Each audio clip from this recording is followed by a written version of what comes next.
Jiu-Jitsu. Okay. Ben, l'aïkido Jiu-Jitsu, c'est une forme de Jiu-Jitsu qui est très séparée, qui vient de l'école du Daito Ryu, qui était une école de samouraï du nord du Japon. Et ça a été modernisé par un dénommé M. Ueshiba, qui par la suite a fait ce qu'on appelle l'aïkido moderne. Donc à partir de la Deuxième Guerre mondiale, c'est devenu l'aïkido moderne. Mon ancêtre est l'aïkido Jiu-Jitsu. L'aïkido Jiu-Jitsu se pratique dans la plupart des écoles sous forme de kata à l'heure actuelle. Et donc sous forme de kata, c'est-à-dire que c'est une chorégraphie. Et ça se pratique de cette forme-là parce qu'à l'origine, les gens qui faisaient le daito, c'était des samouraïs, étaient en armure aussi. Donc c'est une des façons de combattre, mais la façon principale, évidemment, c'est d'utiliser des armes. Voilà, donc ça, c'est l'origine de l'aïkido. Vous, Sensei, qu'est-ce qui vous a amené à l'aïkido Jiu-Jitsu et qu'est-ce qui fait que c'est l'art martial que vous avez choisi d'enseigner? Premièrement, je pratique le judo sportif depuis que je suis petit enfant, donc j'ai commencé vers 6-7 ans, un peu plus exactement, parce que mon père était professeur de judo. Donc j'ai fait du judo pendant toute ma jeunesse. Mais par contre, j'ai fait aussi du jiu-jitsu d'autodéfense traditionnelle japonaise avec mon père pendant de nombreuses années. Et un jour, au dojo où je pratiquais, il y a un cours qui a commencé à se donner qui s'appelait Aikido. Et donc j'étais très intéressé à savoir ce qui se passait et donc je me suis inscrit à ce cours. Il s'agissait d'Aikido Yosekan, donc de l'Aikido de Maître Shizuki, un des élèves de Ueshiba qui ne pratiquait pas de la même façon que le Maître Ueshiba. Donc on est passé à l'Aikido, on a débuté avec l'Aikido. Et par la suite, on a suivi Maître Floquet, qui a changé l'Aikido du Yosekan en ce qu'on appelait l'Aikibudo, qui consistait en l'Aikido du Yosekan plus le maniement des armes traditionnelles de l'école Katori Shinto-ryu, plus l'étude des katas anciens du Daito Ryu. Et donc ces trois disciplines ensemble s'appellent l'Aikibudo moderne de Maître Floquet, qu'on a suivi pendant de nombreuses années et de qui on s'est séparé il y a maintenant plus que 10 ans pour fonder le Nintai Aikido Jiu-Jitsu. Pour les particularités du style Nintai Ryu?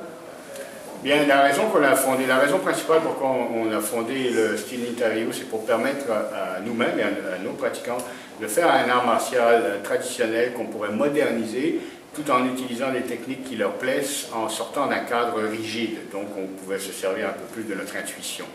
Donc ça, c'était la raison principale de notre départ, de notre séparation de l'Aikibudo traditionnel. Et donc on a fait un art martial qui est modernisé, donc on n'a pas de techniques qui sont anciennes, qui s'appliquaient à des kataïs ou des choses comme ça. On n'a pas d'uniforme ancien, donc de hakama, la robe pantalon, et on a limité les saluts au minimum. Donc si vous voulez, on a conserver l'essentiel et enlever une partie du rituel. Est-ce que l'aïkido Jiu-Jitsu du Nintai Ryu peut être utile dans les combats réels? Bien, justement parce qu'on travaille beaucoup sur l'intuition, sur la lecture du combat dans l'aïkido Jiu-Jitsu du Nintai. On l'a modernisé et on le fait en fonction justement de combats modernes, c'est-à-dire où les gens ne se mettent pas face à face en garde, ça peut arriver n'importe quand. Notre garde, par exemple, c'est la garde parlementaire, ce n'est pas la garde traditionnelle. Donc oui, on travaille sur l'efficacité avant tout.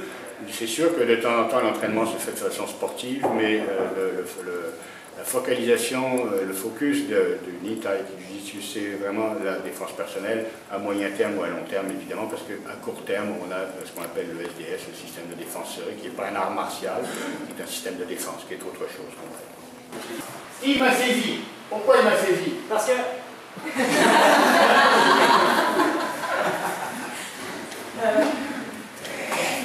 Pourquoi il m'a saisi? C'est pas que je suis là, vous avez votre temps. Il vient de dire les anciens. Oui, c'est bien ce que je viens de dire. Je répète, pourquoi il m'a saisi? Non, c'est toi. Pourquoi il m'a saisi? C'était pas un regard. Oui, c'est vrai, c'est pas un regard. Il n'y a rien à faire. C'est tous les champions ici. Daniel, pourquoi il m'a saisi? Pour me frapper. Ou pour me parler. Ou pour me dire bonjour. Bonjour. Je ne sais pas pourquoi il m'a saisi.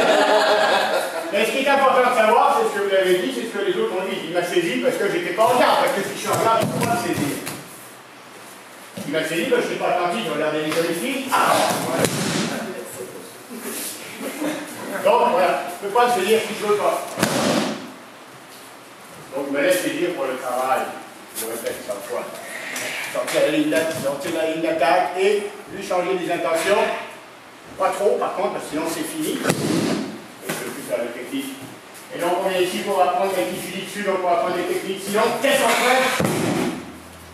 Ultra bien.